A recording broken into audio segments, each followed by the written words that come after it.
ये कहानी एक लड़के के बारे में है जिसका नाम होता है एरन। एक दिन एरन हाइकिंग के लिए एक जगह पर जाता है और वो जगह पूरी तरह से वीरान होती है। वहाँ पर दूर दूर तक कोई भी नहीं होता और जब एरन हाइकिंग कर रहा होता है तो तभी उसे वहाँ पर दो लड़कियाँ दिखाई देती हैं। असल में ये लड़कियाँ अपना रास्ता भूल गई थी। तब एरन उनसे पूछता है क्या मैं तुम्हारी कुछ हेल्प कर सकता हूँ। तब ये कहकर फौरन एरन उन लड़कियों के पास जाता है। यहाँ पर एरन उनकी हेल्प करते हुए उन्हें सही रास्ता बताता है और फिर वो इन्हें गाइड करते हुए इन्हीं के साथ आगे के सफर पर निकल जाता है। और जब ये काफी आगे निकल जाते हैं तो एरन इन्हें बताता है कि मैं एक और रास्ते को जानता हूँ और मैं गारंटी देता हूँ कि आपको सफर में बहुत मजा आने वाला है। और अब ये तीनों माउंटेन पास के जरिए आगे बढ़ना शुरू कर देते हैं और ये रास्ते काफी नैरो यानी तंग होते हैं। और जब ये तीनों थोड़ा आगे पहुँचते हैं तो एरन वहाँ से कूद जाता है। तब ये देखकर वो दोनों लड़कियाँ डर जाती हैं क्योंकि उन्हें ऐसा लग रहा था कि शायद एरन गिर गया है। लेकिन तभी एरन नीचे से उन्हें आवाज लगाता है। असल में वहाँ पर बहुत सारा पानी था, वो जगह एक पूल थी। अब एरन उन दोनों को भी नीचे कूदने के लिए कहता है। तब ये दोनों लड़कियाँ एक एक करके पानी में कूद जाती हैं और ऐसा करने में उन्हें बहुत मजा आता है। वो वहाँ पर काफी एंजॉय कर रहे होते हैं। इसके बाद ये तीनों अपने सफर पर आगे निकल जाते हैं। अब वहाँ से निकलने के बाद एरन को हाइकिंग के लिए आगे जाना होता है और उन दोनों लड़कियों को अपने घर जाना होता है। तो इसीलिए ये लोग यहाँ पर अलग अलग होने से पहले सेल्फी बनाते हैं। एरन उनसे पूछता है क्या हम लोग दोबारा कभी मिलेंगे। तब उनमें से एक लड़की कहती है कि कल हमारी रात एक पार्टी है जिसमें कि तुम भी आ सकते हो। इसके बाद एरन उन दोनों लड़कियों को गुड बाय कहकर वहाँ से निकल जाता है। एरन अब माउंटेन पास से आगे बढ़ रहा होता है। वो काफी खुश होता है, वो इस हाइकिंग को काफी एंजॉय कर रहा होता है। लेकिन यहाँ के रास्ते बहुत ही ज्यादा तंग और खतरनाक होते हैं। और जब एरन दो तंग पहाड़ियों से नीचे उतरता है तो वहाँ पर एक बड़ा सा पत्थर होता है और जब एरन उस पत्थर का सहारा ले रहा होता है तो तभी वो पत्थर खिसक जाता है, जिसकी वजह से अब बेचारा एरन नीचे गिरने लगता है। और वो पत्थर जिसका एरन ने सहारा लिया था वो भी उसके साथ साथ आकर उसके हाथ पर गिर जाता है, उसके राइट हैंड पर। और अब एरन का हाथ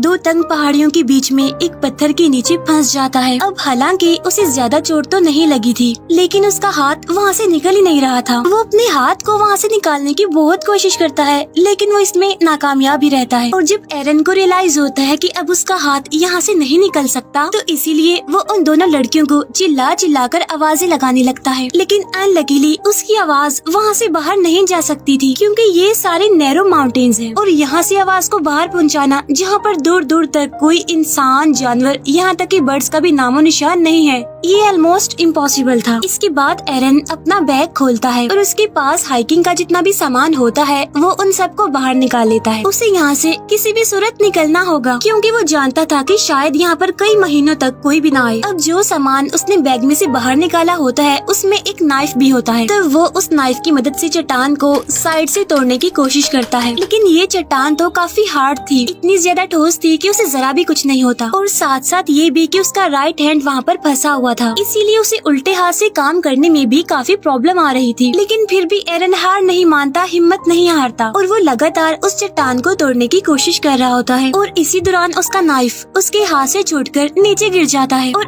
वो उस नाइफ को हाथ से नहीं उठा सकता क्योंकि वो नाइफ उससे काफी दूर होता है। लेकिन फिर भी किसी तरह दिमाग लगाकर वो उस नाइफ को अपनी तरफ खींच लेता है और एक बार फिर से चट्टान को काटने लगता है। लेकिन वो इस काम में पूरी तरह से नाकामयाब रहता है। अब क्योंकि वो चट्टान इतनी ठोस थी कि उसकी नाइफ की धार भी पूरी तरह से खत्म हो चुकी थी। और अब देखते ही देखते रात हो जाती है और एरन को यहाँ पर फंसे हुए काफी घंटे गुजर चुके थे। उसे कुछ समझ नहीं आ रही थी, उसे कुछ नहीं पता था कि वो यहाँ से कैसे निकल सकता है। इसीलिए वो लगातार अपने हाथ को वहाँ से निकालने की कोशिश करता रहता है। ऐसे ही करते करते अगली सुबह भी हो जाती है और अब यहाँ पर एरन को फंसे हुए 25 घंटे हो गए थे लेकिन स्टिल उसे निकलने का कोई रास्ता नहीं मिल रहा था। लेकिन फिर वो अपने कैमरा को ऑन करता है और उसमें रिकॉर्डिंग करना शुरू करता है जिसमें वो कहता है कि पिछले 25 घंटों से मैं यहाँ पर फंसा हुआ हूँ और कोई भी नहीं जानता कि मैं यहाँ पर हूँ क्योंकि मैंने अपने यहाँ पर आने का किसी को भी नहीं बताया था। साथ साथ मेरे पास खाने का सामान भी बहुत ही कम है और पीने के लिए भी सिर्फ 400 से 500 ml पानी है। अब जब वो ये सब कुछ रिकॉर्ड कर रहा होता है तो उसे ऊपर से किसी की आवाज सुनाई देती है इसी वजह से एरन जोर जोर से चिल्लाने लगता है, लेकिन उसका चीखने का चिल्लाने का कोई फायदा नहीं होता, क्योंकि वहाँ पर तो कोई होता ही नहीं है। कुछ घंटों के बाद वहाँ पर फिर से रात हो जाती है, जहाँ पर एरन को भूख लगने लगती है और उसके पास खाने का जितना भी सामान बचा हुआ था वो उसे खाने लगता है। तब उसे याद आता है कि आज रात उन लड़कियों ने मुझे पार्टी में इनवाइट किया था, जहाँ पर जाहिर सी बात है कि वाइन भी होगी। और अब एरन उस पार्टी को इमेजिन करने लगता है और तो और वो अपने आप से बातें भी करता है।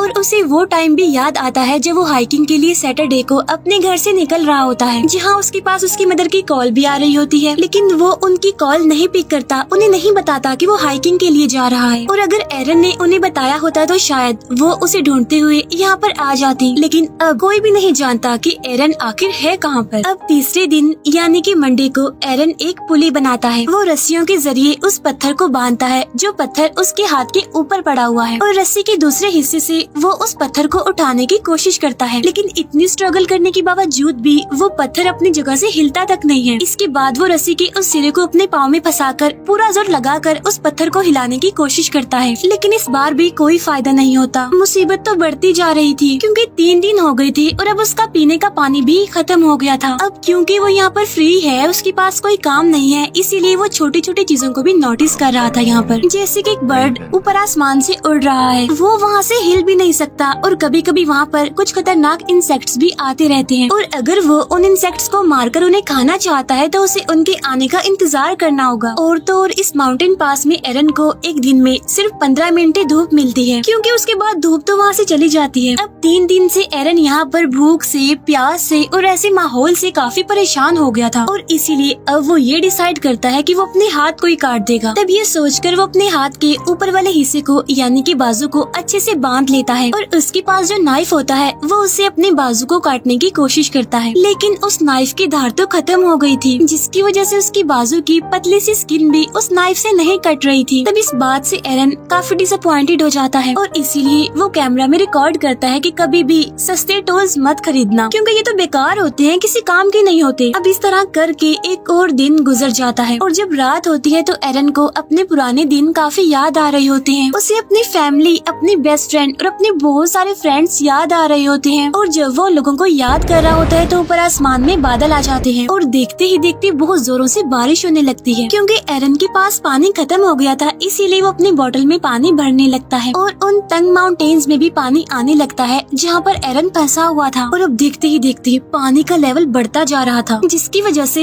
एरन उसमें डूबना शुरू हो जाता है। अब क्योंकि पानी में ग्रेविटी कम होती है, इसीलिए हम भारी से भारी चीज को भी आसानी से उठा सकते हैं। तब एरन भी पानी के अंदर जाकर उस पत्थर को उठाने की कोशिश करता है, और काफी मुश्किलों के बाद वो उस पत्थर को उठा लेता है, जिसकी वजह से फौरन उसका हाथ भी वहाँ से बाहर निकल जाता है। तब एरन वहाँ से निकलकर अपनी गाड़ी की तरफ भागता है। वो अपनी गाड़ी में बैठकर उस जगह से निकल जाता है, लेकिन ये सब कुछ एक ड्रीम था उसका, क्योंकि ऐसा कुछ नहीं होता। अभी भी वो उन्हीं माउंटेन पास में फंसा हुआ था, और वो एक बार फिर से जोर जोर से चिल्लाने लगता है। अब क्योंकि उसे यहाँ पर फंसे हुए काफी दिन हो गए थे, इसीलिए उसे अजीब तरह के ड्रीम्स और हेलुसिनेशंस होने लगती हैं। एरन को यहाँ पर फंसे हुए 4 दिन हो गए थे, और ये होता है उसका 5वां दिन, इसीलिए उसका बिहेवियर, उसका मेंटल बैलेंस काफी चेंज हो जाता है। वो अपने आप से बातें करता है, कमेंट्री करता है, हंसता है, और ये भी बताता है कि अगर उस दिन मैंने अपनी मदर की कॉल रिसीव की होती, उन्हें मैंने बताया होता कि मैं यहाँ पर आ रहा हूँ, तो शायद आज मैं यहाँ पर फंसा हुआ न होता। और जिस शॉप से मैंने हाइकिंग का सारा सामान लिया था, वहाँ के शॉपकीपर को भी मैंने कुछ नहीं बताया था, और अगर उसे पता होता इसके यहाँ आने का, तो शायद वो एरन की मिसिंग होने की रिपोर्ट करवा देता, जिसकी वजह से कोई ना कोई तो उसे यहाँ पर ढूंढने आ ही जाता। यहाँ पर एरन अपने पेरेंट्स से कहता है कि मैं आपसे बहुत प्यार करता हूँ। असल में एरन ये सब कुछ इसीलिए रिकॉर्ड कर रहा होता है क्योंकि उसके यहाँ से निकलने की उम्मीदें खुद भी खत्म हो चुकी थी, क्योंकि वो भूखा भी है, प्यासा भी है, उसकी बॉडी में जान नहीं है, और ये इतना बड़ा पत्थर जो है जिसे वो मूव भी नहीं कर सकता, उसने एरन को जैसे यहाँ पर कैद ही करके रख दिया है। अब एरन एक बार फिर से अपने हाथ को बांधता है, और वो नाइफ जिसकी धार पूरी तरह से खत्म हो चुकी है, वो उससे अपने हाथ को काटने की कोशिश नहीं करता, बल्कि वो नाइफ की फ्रंट साइड से अपने हाथ पर स्टैब करना शुरू कर देता है। वो नाइफ को इतने अंदर तक गाड़ता है कि वो उसकी हड्डी तक पहुंच जाता है, जिसकी वजह से उसका खून निकलने लगता है। लेकिन इससे आगे एरन कुछ भी नहीं कर पाता मजीद, और अब इस तरह से एक दिन और गुजर जाता है। और जब छठा दिन आता है तो एरन की हालत काफी खराब होती है। वो काफी कमजोर पड़ गया था और अगर वो अब यहाँ से नहीं निकला तो वो बच नहीं पाएगा। तब यहाँ पर एरन ये भी सोचता है कि शायद ये पत्थर पूरी जिंदगी से मेरा ही इंतजार कर रहा है। जब से मैं पैदा हुआ हूँ ये माउंटेन पास मेरा ही इंतजार कर रहा था और शायद मेरी डेस्टिनेशन यही है। और अब वो वहाँ चट्टान पर रिप रेस्ट इन पीस लिख देता है। साथ साथ वो अपनी डेट ऑफ बर्थ भी लिखता है और अपना नाम भी, क्योंकि अब उसे यकीन आ चुका था कि वो यहाँ से जिंदा बचकर वापस नहीं जा पाएगा। साथ साथ उसकी पूरी हिम्मत टूट चुकी थी। वो काफी निढाल भी हो गया था। फिर नेक्स्ट डे यानी छठे दिन जब उसे हल्का सा होश आता है तो उसे कुछ विजन्स दिखाई देने लगते हैं। तब उस विजन में उसे एक छोटा बच्चा दिखाई देता है जो कि असल में एरन का फ्यूचर सन होता है। तब एरन देखता है कि वो अपने बच्चे के साथ खेल रहा है, जिसकी वजह से वो इमोशनल हो जाता है और अब उसके अंदर एक पावर डेवलप होती है और इसीलिए वो अपने फंसे हुए हाथ को ऑपोजिट साइड पर पुश करना शुरू करता है। ऐसा करके वो अपने हाथ की हड्डी को तोड़ देता है और उसके पास जो चाकू होता है उस पर भी उसने धार लगा ली होती है और अब आहिस्ता आहिस्ता करके वो अपने हाथ को काटना शुरू करता है और अब इस तरह करके वो अपने हाथ को अपनी बॉडी से अलग कर देता है। और आज छठे दिन वो अपने हाथ को सेक्रीफाइस करके इस पत्थर से खुद को आजाद कर लेता है। अब वहाँ से निकलने से पहले वो अपने हाथ की पिक्चर भी बनाता है, उस हाथ की जो अभी भी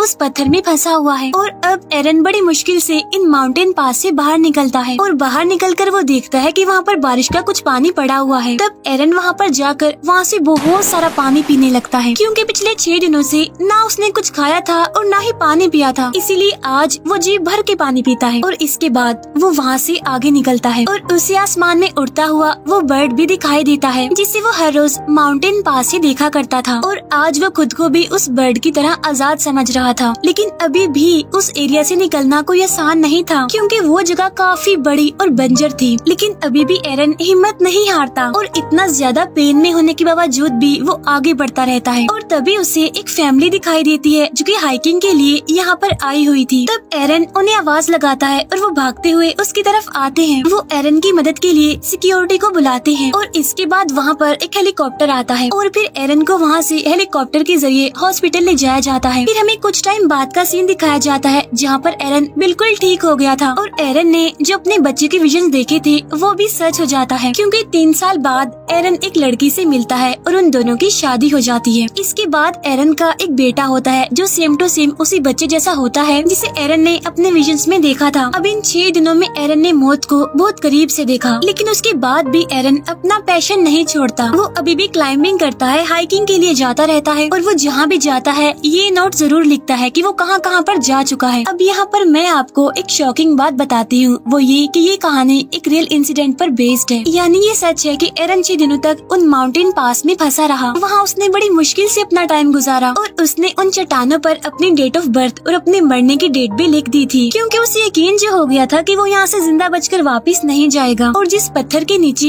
एरन का हाथ फंसा था उसका वेट 360 केजी था। खाने पीने का सामान भी बहुत थोड़ा था, लेकिन फिर भी जो उसकी अच्छी बात उसने हिम्मत नहीं हारी और यही वजह थी कि फिर भी उसने 5 दिन तक सरवाइव कर लिया। और छठे दिन जब उसको लगा कि वो नहीं बचेगा तब किसी पावर ने उसका साथ दिया, जिसमें उसे अपने फ्यूचर सन के विजन्स आए, जिससे उसे पावर मिली और वो वहाँ से निकलने में फाइनली कामयाब हो गया। एरन ने अपने एक इंटरव्यू में ये भी कहा होता है कि अगर वो पहले अपना हाथ काट देता तो उसका बहुत सारा खून बह जाता और वो यहाँ से बचकर बाहर ना निकलता। और जब उसने अपना हाथ काटा उस टाइम भी अगर वो अपना हाथ ना काटता तब भी वो वहाँ पर मर जाता। जब उसने अपना हाथ काटा तो उसकी बॉडी वीक थी, इसीलिए उसका खून ज्यादा नहीं बहा और इसी वजह से हाथ कटने के बावजूद भी वो 4 घंटों तक वहीं पर ही घूमता फिरता रहा। अब इस तरह से एरन ने कभी ना हार मानने वाले अपने जज्बे को दिखाया और इसी के साथ ही ये मूवी यहीं पर एंड हो जाती है। Thank you for watching.